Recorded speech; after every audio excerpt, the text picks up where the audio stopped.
The speed limits in many cases are things like regulatory barriers that have, of course, been inserted by humans, but for very good reasons. There's kind of a saying that every regulation is written in blood, every safety regulation at least. So when you look at why AI can't make rapid inroads into healthcare, for instance, it's because we're not going to let AI autonomously do medical experiments on people, right, to figure out how to cure cancer.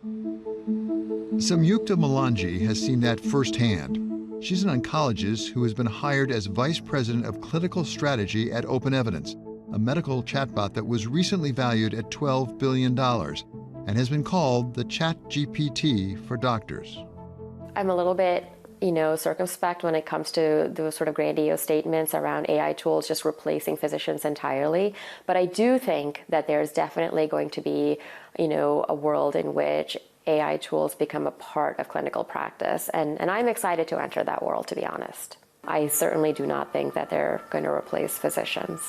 Every single company founder putting out statements talking about the efficacy of their tool, they'll say something like, this tool has outperformed a group of physicians in coming to a diagnosis or solving a clinical problem. And I think what they're trying to do by sort of putting these statements out there entirely is showcase the efficacy of their tool and as well not take any liability for the downside that could happen because the AI tool has hallucinated or provide a biased answer or provide a false negative. And I think that's a real problem. I think it's actually really inappropriate to sort of make statements like that without kind of sort of assigning or taking on responsibility for what happens when your algorithm messes up. What happens if a physician takes on a recommendation that an algorithm has generated and that turns out to be the wrong one? Who kind of assumes that responsibility?